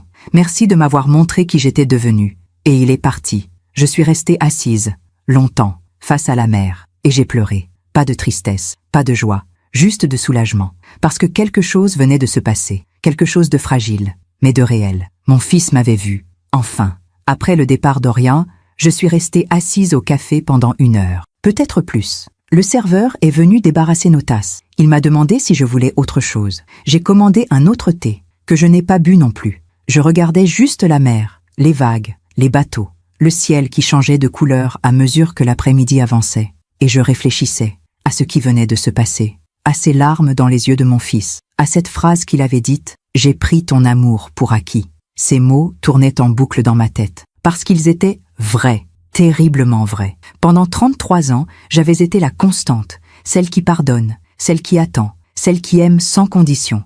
Et lui, il avait grandi en pensant que c'était normal, que l'amour d'une mère était un droit, pas un privilège, que je serais toujours là, quoi qu'il fasse, quoi qu'il dise. Et c'est exactement ce que j'avais été, jusqu'à ce mardi de décembre, jusqu'à ce que quelque chose se casse. En rentrant chez moi, j'ai trouvé un message sur mon téléphone. « Sophie, tante Garance, Orient m'a écrit. Il m'a dit qu'il t'avait vu, que vous aviez parlé. Comment ça s'est passé ?» J'ai répondu simplement. « On a parlé, vraiment, pour la première fois depuis longtemps. C'est un début, un début. C'était tout ce que c'était. Parce que les excuses ne suffisent pas. Les larmes ne suffisent pas. Il faut des actes, du temps, de la cohérence. Et je ne savais pas si Oriane en était capable. Les jours suivants ont été étrangement calmes. Pas de nouvelles d'Orient, pas de messages, pas d'appels. Au début, ça m'a inquiété. Puis, je me suis dit que c'était peut-être normal, qu'il avait besoin de digérer, de réfléchir, de décider ce qu'il allait faire. Le 3 février, ma retraite est tombée sur mon compte. 1 850 €. Pas grand-chose, mais suffisant pour vivre, pour payer mon loyer, mes courses, mes factures. J'avais travaillé pendant 42 ans pour cette retraite, de 1983 à 2024. 42 ans à me lever à 6 heures, à prendre le bus, à taper sur un clavier, à répondre au téléphone, pour 1 850 € par mois. Mais je n'étais pas amère, parce que cette retraite, c'était ma liberté. C'était la possibilité de vivre à mon rythme, sans patron, sans horaire, sans pression. C'était le début d'autre chose. Le 8 février, j'ai reçu un appel, numéro inconnu. J'ai décroché, prudemment. « Allô, Madame Louvel ? Bonjour, je suis maître Fabienne Mercier, avocate à Paris. Mon cœur s'est serré. Une avocate. Qu'est-ce qu'une avocate me voulait ? Bonjour, je vous écoute. Je vous appelle au nom de Madame Éléonore Beaumont, votre belle-fille. Ah, Éléonore, évidemment. Que me veut-elle ? La voix de l'avocate était froide, professionnelle, détachée. Madame Beaumont souhaite vous notifier qu'elle envisage de porter plainte contre vous pour préjudice moral et financier suite à l'annulation de la réservation à Saint-Tropez en décembre dernier. J'ai failli rire, vraiment. Porter plainte ? Pourquoi exactement ? Pour avoir causé un préjudice à un groupe de 12 personnes, dont des enfants mineurs, en annulant une réservation de dernière minute sans les prévenir. Madame Beaumont estime que votre geste était malveillant et calculé pour nuire. J'ai respiré profondément. Maître Mercier, j'ai annulé une réservation que j'avais moi-même payée, 15 800 € de ma poche, une réservation pour laquelle j'avais été exclue par Madame Beaumont elle-même. Je n'ai commis aucun délit, j'ai juste exercé mon droit d'annuler ce que j'avais payé. Madame Louvel, je comprends votre position, mais non, vous ne comprenez pas. Dites à Madame Beaumont que si elle veut porter plainte, qu'elle le fasse, mais qu'elle sache que je suis prête à exposer publiquement les raisons de cette annulation, y compris les messages de mon fils me disant que je dérange, y compris les 7 années d'humiliation. Tout. Il y a eu un silence. Je vais transmettre votre réponse à ma cliente. Faites donc. Et j'ai raccroché. Mes mains tremblaient. Pas de peur, de rage. Éléonore, cette femme qui m'avait exclue, humiliée, effacée. Cette femme qui avait transformé mon fils en étranger, elle voulait maintenant me poursuivre en justice pour avoir refusé de me laisser piétiner. J'ai appelé Sophie immédiatement. « Sophie, il faut que je te raconte. » Je lui ai tout dit. L'appel, l'avocate, les menaces. Sophie était furieuse. Elle est folle, complètement folle. Elle ne peut rien faire contre toi, tante Garance. Tu as payé, tu as annulé. C'est ton droit le plus strict. Je sais, mais elle veut m'intimider, me faire peur, me faire plier. Et tu vas faire quoi ? Rien. Je vais attendre. Si elle porte vraiment plainte, je me défendrai. Mais je ne céderai pas. Bravo, tante. Tiens bon. Le soir même, j'ai reçu un message. Orient. Maman. Éléonore vient de me dire qu'elle t'a fait appeler par son avocate. Je suis désolée. Je ne savais pas qu'elle allait faire ça. Je lui ai dit d'arrêter. On s'est disputé. violemment. Elle dit que tu as détruit nos vacances. Je lui ai dit que c'était elle qui t'avait exclu. Elle ne veut rien entendre. Je ne sais plus quoi faire. J'ai relu ce message 3 fois. Je ne sais plus quoi faire. Mon fils, perdu entre sa femme et sa mère. Exactement là où je ne voulais pas qu'il soit. Mais c'était lui qui avait créé cette situation. Pas moi. J'ai répondu. Orion, tu dois faire un choix. Pas entre elle et moi, mais entre ce qui est juste et ce qui est confortable. Entre le respect et la soumission. Entre l'homme que tu veux être et celui que tu es devenu. Ce choix, personne ne peut le faire à ta place. Pas même moi. Je n'ai pas eu de réponse. Les jours suivants ont été tendus. Je m'attendais à recevoir une assignation, à voir débarquer un huissier, mais rien n'est venu. Juste le silence. Et puis, le 15 février, Sophie m'a appelé. Tante Garance, tu ne vas pas le croire. Quoi donc? Éléonore a retiré sa menace de plainte. Comment tu sais ça? Orion me l'a dit. Apparemment, son avocate lui a expliqué qu'elle n'avait aucune chance de gagner, que le juge la débouterait immédiatement, qu'en plus, ça risquait de se retourner contre elle si tu décidais de porter plainte pour harcèlement. J'ai souri. Bien. Mais ce n'est pas tout.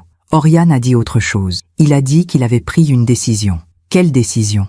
Il ne veut plus que tu sois exclu. Il a dit à Éléonore que si elle continuait à te traiter comme ça, il partirait. Mon cœur s'est arrêté. Il a vraiment dit ça? Oui, il l'a dit. Devant moi, au téléphone. Il était calme, déterminé. Je ne l'avais jamais entendu comme ça. Et qu'est-ce qu'elle a répondu? Elle a raccroché, furieuse. Ils ne se parlent plus depuis 3 jours. J'ai fermé les yeux.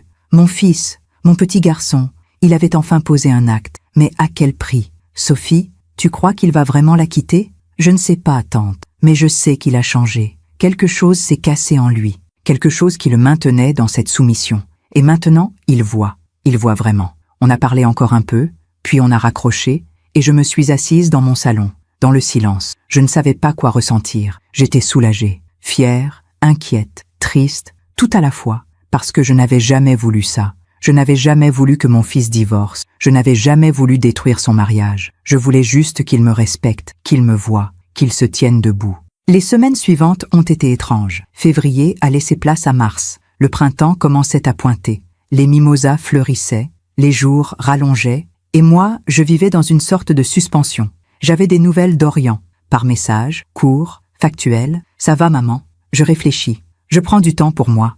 Éléonore et moi, on essaie de parler. Mais c'est difficile. Je répondais brièvement, sans pression, sans jugement. Prends ton temps, mon chéri. Je suis là si tu as besoin. Mais je n'insistais pas, parce que ce n'était pas à moi de le sauver. C'était à lui de se sauver lui-même. Le 20 mars, j'ai reçu un appel. Oriane, pas un message, un appel. Maman? Oui, mon chéri. Je peux venir te voir? Ce week-end? Bien sûr. Quand tu veux. Samedi. Je prends le train le matin. Je reste la journée. Si ça te va. Ça me va. Le samedi 22 mars, Oriane est arrivé à Marseille à 10h. Je l'attendais à la gare. Quand il est descendu du train, j'ai vu immédiatement qu'il avait encore changé. Il avait maigri, les traits plus marqués, mais le regard plus clair, moins perdu, plus déterminé. On s'est embrassé, longtemps. Puis, on a marché, le long du vieux port, comme quand il était petit. On a parlé de tout, de rien, de la météo, des bateaux, des mouettes. Puis, on s'est assis sur un banc, face à la mer. Et là, il a parlé. Maman, j'ai pris une décision. Laquelle?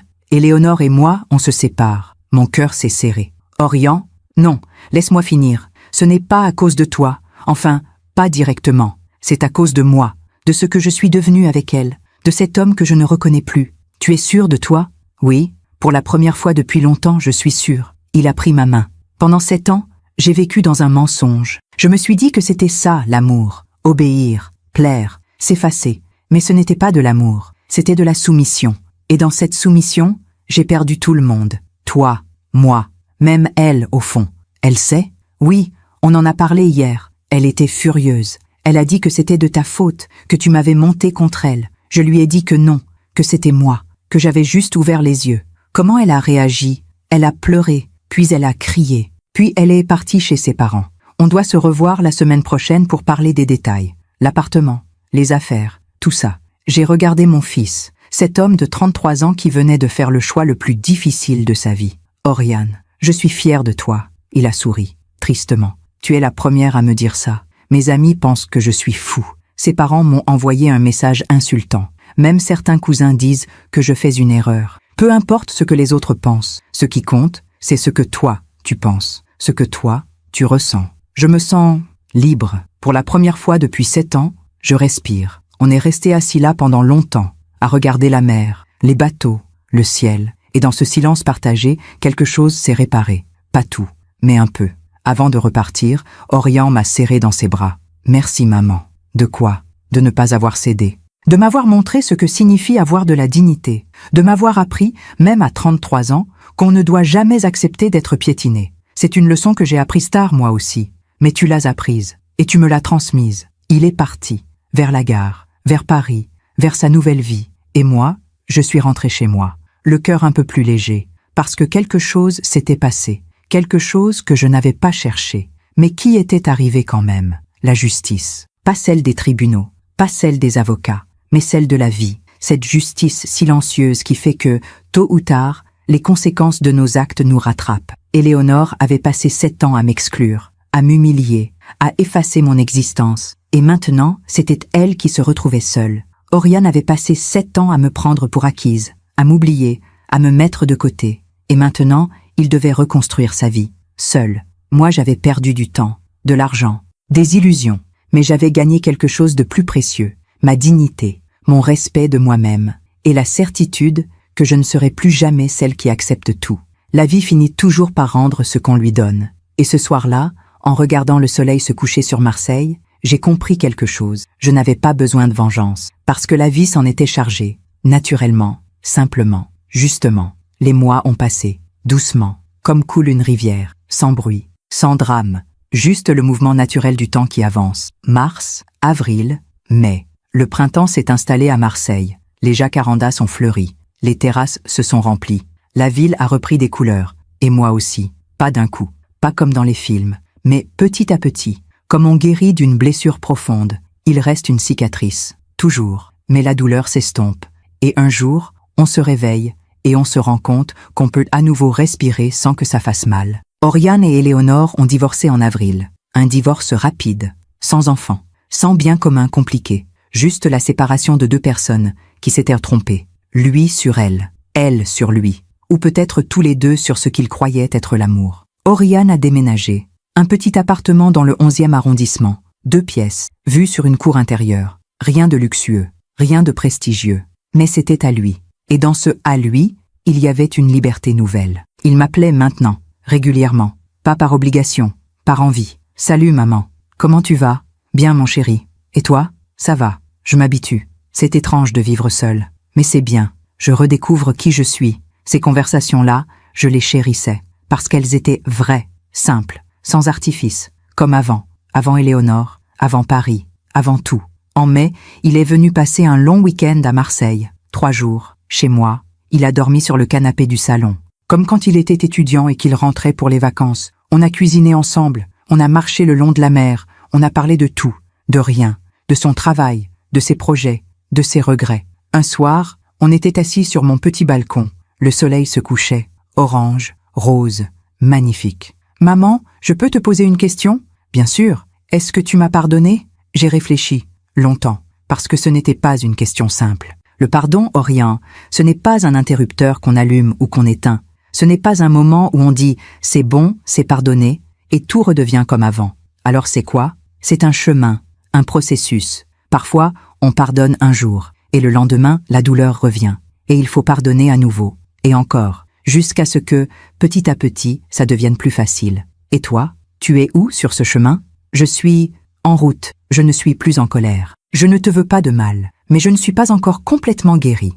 Pas encore. Il a hoché la tête, les larmes aux yeux. Je comprends, et je suis prêt à attendre, le temps qu'il faudra. Ce n'est pas une question d'attendre, mon chéri. C'est une question de construire, de montrer, jour après jour, que les choses ont vraiment changé. Je vais le faire, maman, je te le promets. Et il a tenu parole. Les semaines suivantes, Oriane a continué à m'appeler, à venir me voir, à être présent.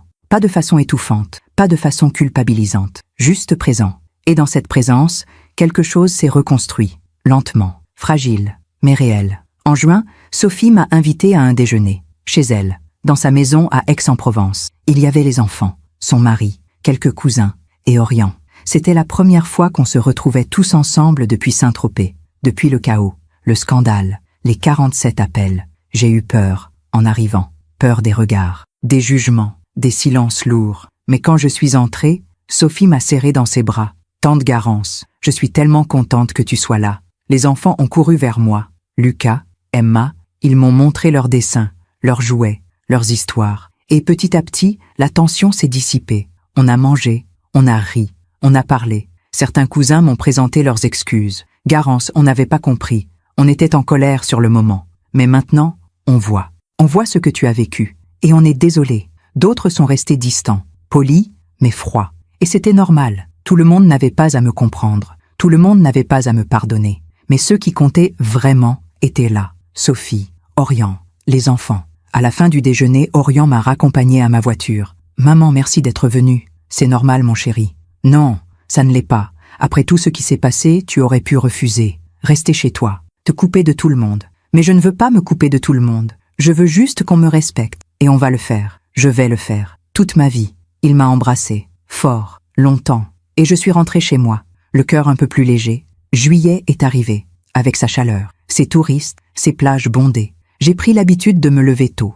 De marcher le long de la mer avant que la foule n'envahisse les rues. J'ai recommencé à lire. À écouter de la musique. À cuisiner des plats que j'aimais. J'ai retrouvé des amis que j'avais négligés pendant des années. Michel, 63 ans, ancienne collègue de la compagnie d'assurance. Simone, 68 ans, voisine de palier depuis 15 ans. On se retrouvait pour des cafés, des déjeuners, des balades. On parlait de nos vies, de nos enfants, de nos déceptions, de nos espoirs. Et je réalisais quelque chose. J'avais passé tellement d'années à être la mère d'Orion que j'avais oublié d'être Garance. Mais maintenant, je me redécouvrais. Et j'aimais cette femme que je devenais. Une femme qui disait non quand elle n'était pas d'accord. Une femme qui posait des limites. Une femme qui s'aimait assez pour ne plus accepter d'être piétinée. Le 15 août, Orion m'a appelé. « Maman, j'ai une surprise pour toi. »« Une surprise ? » ?»« Oui, je viens te chercher samedi. On part en week-end. »« Où ça ? C'est une surprise. Fais juste ta valise. 2 jours. Prends des vêtements confortables. » J'ai ri. « D'accord. Je te fais confiance. » Le samedi 17 août, Orion est arrivé en voiture. Une voiture de location. Une petite Clio bleue. « Monte, maman. On y va. » On a roulé pendant 2 heures. Direction le nord, puis l'est. Et quand on est arrivé, j'ai compris. On était en Provence, dans un petit village perché. Gordes. Il avait réservé une chambre d'hôte. Simple, charmante, avec vue sur les collines de lavande. Qu'est-ce qu'on fait là, mon chéri? On prend du temps, ensemble, toi et moi, comme on aurait dû le faire depuis des années. On a passé 2 jours magnifiques, à marcher dans les champs de lavande, à visiter des villages, à manger dans de petits restaurants, à parler, vraiment parler, de son enfance, de mes sacrifices, de nos regrets, de nos espoirs. Un soir, on était assis à la terrasse de notre chambre d'hôte. Le soleil se couchait. Les cigales chantaient. « Maman, je veux te dire quelque chose. Je t'écoute. Pendant des années, j'ai cru qu'être un homme, c'était s'éloigner de sa mère, c'était construire sa vie ailleurs, avec quelqu'un d'autre. Je croyais que la maturité, c'était l'indépendance totale. Et maintenant, je sais que j'avais tort. Être un homme, c'est savoir honorer ceux qui nous ont aimés. C'est savoir dire merci. C'est savoir se tenir debout, mais pas tout seul. C'est savoir garder des liens, tout en étant libre. » Il a pris ma main. « Tu m'as tout donné, maman. Ton temps, ton argent, ta vie. Et moi, je t'ai tout pris, sans jamais dire merci, sans jamais te donner en retour. Tu n'as rien à... » Si, laisse-moi finir. Pendant 7 ans, j'ai laissé Éléonore t'effacer. J'ai laissé faire parce que c'était confortable, parce que ça évitait les conflits, parce que je me disais que tu comprendrais. Ses yeux brillaient, de larmes retenues. Mais ce soir de décembre, quand tu as annulé la villa, tu m'as donné le plus grand cadeau de ma vie. Quel cadeau? Tu m'as réveillé, tu m'as montré qui j'étais devenue, et tu m'as forcé à choisir entre le confort et la dignité, entre plaire et respecter. Et j'ai choisi, enfin. Je pleurais maintenant, sans bruit, sans honte. Mon chéri, merci maman, merci pour tout, pour m'avoir élevé, pour m'avoir aimé, pour ne pas avoir renoncé, même quand j'ai failli te perdre, même quand je ne le méritais pas. On est resté là, longtemps, main dans la main, à regarder le soleil disparaître derrière les collines. Et dans ce silence partagé, j'ai senti quelque chose que je n'avais pas ressenti depuis des années. La paix, la vraie, celle qui vient quand on sait qu'on a fait ce qu'il fallait, quand on sait qu'on s'est respecté, quand on sait qu'on a posé les bonnes limites. Et que, malgré la douleur, malgré les larmes, malgré le chaos, quelque chose de beau est né. Une relation nouvelle, plus saine, plus vraie, plus équilibrée. On est rentré à Marseille le dimanche soir. Orion m'a raccompagné jusqu'à ma porte. À bientôt, maman. À bientôt, mon chéri. Je t'aime aussi. Et il est parti, vers sa voiture, vers Paris, vers sa vie. Mais cette fois, je savais qu'il reviendrait. Pas par obligation, pas par culpabilité, mais par amour, le vrai. Celui qui respecte, qui honore, qui choisit. Aujourd'hui, nous sommes le 3 janvier 2025, un an jour pour jour après cette soirée où tout a basculé. Cette soirée où j'ai reçu ce coup de téléphone. Maman, ma femme a annulé ton billet. Elle dit que tu nous déranges. 1 an, 365 jours. Qu'est-ce qui a changé depuis? Tout. Orion a divorcé. Il vit seul. Il se reconstruit. Mais il est libre, vraiment libre. Éléonore, je ne sais pas ce qu'elle devient. Et je m'en fiche. Ce n'est plus mon problème. Ce n'est plus ma douleur. Sophie et moi, on se voit régulièrement. Elle est devenue plus qu'une nièce, une amie, une complice. Les cousins, certains ont compris, d'autres non. Et c'est normal. On ne peut pas plaire à tout le monde. On ne peut pas être comprise par tout le monde. Et moi, je suis Garance Louvel, 61 ans, retraitée, divorcée du père d'Orion depuis 33 ans, mère d'un fils qui a enfin ouvert les yeux. Je vis dans mon petit appartement de Marseille, avec mes livres, ma musique, mes promenades au bord de la mer. Je ne suis pas riche, je ne suis pas célèbre, je ne suis pas extraordinaire, mais je suis debout, je suis digne, je suis respectée. Et ça, personne ne pourra me l'enlever. Hier soir, Orion m'a appelé. « Maman, qu'est-ce que tu fais pour ton anniversaire le mois prochain ?»« Rien de spécial. »« Pourquoi ? Parce que je veux t'emmener quelque part, juste toi et moi. 1 semaine. Où tu veux. »« Orion, ce n'est pas nécessaire. »« Si, c'est nécessaire. Laisse-moi faire. Laisse-moi te montrer que j'ai compris, que les choses ont changé, que tu comptes. » J'ai souri, les larmes aux yeux. « D'accord, mon chéri. D'accord. On verra bien où ce voyage nous mènera. Mais une chose est sûre, je ne serai plus jamais celle qu'on oublie, celle qu'on met de côté, celle qui dérange, parce que j'ai appris quelque chose. On enseigne aux autres comment nous traiter. Si on accepte tout, ils nous prendront pour acquis. Si on pose des limites, ils nous respecteront. Si on se respecte nous-mêmes, le monde nous respectera. Et si mon histoire peut aider ne serait-ce qu'une femme à ouvrir les yeux, à poser ses limites, à se respecter, alors tout cela aura eu un sens. Toute cette douleur, toute cette solitude, toutes ces larmes, elles auront servi à quelque chose, à me transformer, à transformer Orion, à montrer qu'on peut dire non, qu'on peut refuser d'être piétiné, qu'on peut choisir sa dignité, même quand ça fait mal, même quand ça coûte cher, même quand tout le monde nous juge, parce qu'au final, la seule personne avec qui on doit vivre toute sa vie, c'est soi-même. Et je veux vivre avec une femme que je respecte, une femme que j'admire, une femme qui a eu le courage de dire « Assez, cette femme, c'est moi, Garance Louvel, 61 ans, et je ne regrette rien. » Si vous m'écoutez aujourd'hui, si cette histoire a touché votre cœur, je veux que vous sachiez quelque chose. Vous avez le droit de dire non. Vous avez le droit de poser des limites. Vous avez le droit d'être respecté, même par ceux que vous aimez. Surtout par ceux que vous aimez. Parce que l'amour sans respect n'est pas de l'amour, c'est de la soumission. Et vous méritez mieux que ça. Nous méritons toutes mieux que ça. Alors abonnez-vous, activez la cloche. Parce que chaque jour, une femme raconte son histoire. Chaque jour, une femme transforme sa douleur en sagesse. Partagez cette histoire avec quelqu'un que vous aimez. Parfois, une histoire change toute une vie. Que Dieu vous bénisse. Et n'oubliez jamais, vous n'êtes pas celle qui dérange, vous êtes celle qui compte. À très bientôt.